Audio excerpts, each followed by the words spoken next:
Stella Mara's tutorial. This tutorial will show you how to sync or unsync your documents with the OneDrive cloud storage. All right, so there are 1,000 gigabytes of storage in the OneDrive cloud for your school documents and files. This compares, say, with this Mac, which has, as far as storage goes, what have we got there? About 200 gigabytes, roughly 200 gigabytes of storage in comparison to the 1,000 you will have in the cloud. All right, this cloud is to be used for school files and documents only, not personal films, songs and photos. If you want to have personal films, songs and photos, you must buy a hard drive. Right. So later on, I'm going to unsync any folders that are later than 2016. This means when I unsync these folders or documents on my laptop, this means the files won't be lost, they'll be stored in the cloud and I can access them if I need to. But they will no longer be synced with the computer and I can delete them from my Mac if I wish, which will actually give me more storage if I need it. And something which is pretty important on our Macs because the storage is limited. You might do the same thing with your last year's 2015 schoolwork, for example. You don't want to get rid of it, but there's no point in having it on your computer. All right, so start off with, some of you might have the cloud up here, and that way it's easy, but for those who don't, I'm going to show you what to do. So you go down to your App Store, and you need to open up OneDrive, if it's not up there already. Now we have a look at the ones we purchased. All right, and I am going to open. All right. Okay, so you can see here, I've now clicked on the OneDrive and I'm going to go and look at preferences. All right.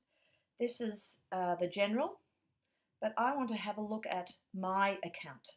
This is the preferences for my account. And down here, I've got 14 gigabytes used out of 1 terabyte, which is 1,000 terabytes. It's not much being used so far.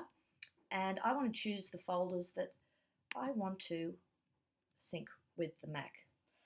At this stage, you can see all the ticks down here of files that have been synced with the Mac. But I'm not interested in 2012, 2012 student research projects, 2014, 2014 pictures, 2015. I'll keep miscellaneous, all those other things down there. And you can see down here, if you stop syncing files, which I've stopped syncing these files, because at the moment, before we do this, it's just syncing all your files. But I've decided these ones I don't want to sync. If you stop syncing files or folders, they'll stay on OneDrive in the cloud, but they won't be on your Mac and they won't be syncing with your Mac. If they're already on this Mac, they'll be deleted. So I'm going to press OK.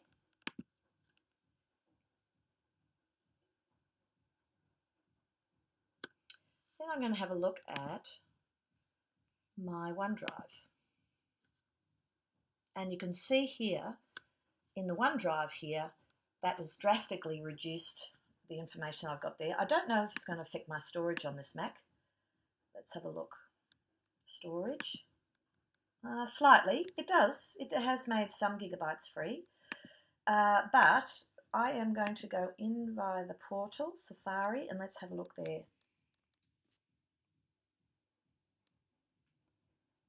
My computer's a bit slow, so please excuse me.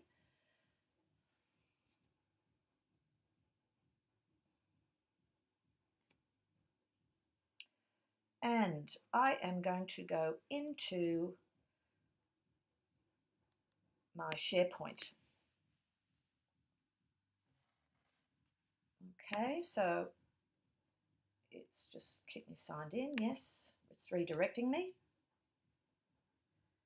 And I still have access to these in the cloud if I want to. Normally you wouldn't worry, you just work through your OneDrive. But if you did want to have access to the cloud, you would have a look here at OneDrive.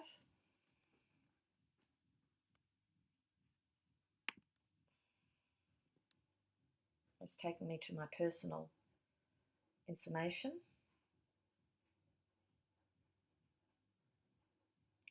And you can see here now, even though I don't have 2012, 2013, 2014 in my OneDrive on my laptop, I do have it in the cloud, and this is the information it's giving me in the cloud. All right, so it's not lost forever. It just means that you can use your storage more effectively. And more importantly, if you are a student who's left your laptop at your grandmother's, your father's, your mother's, or you've lost it, you will be going through the portal instead into the shared drive and finding your information that way. Thanks for listening to this tutorial.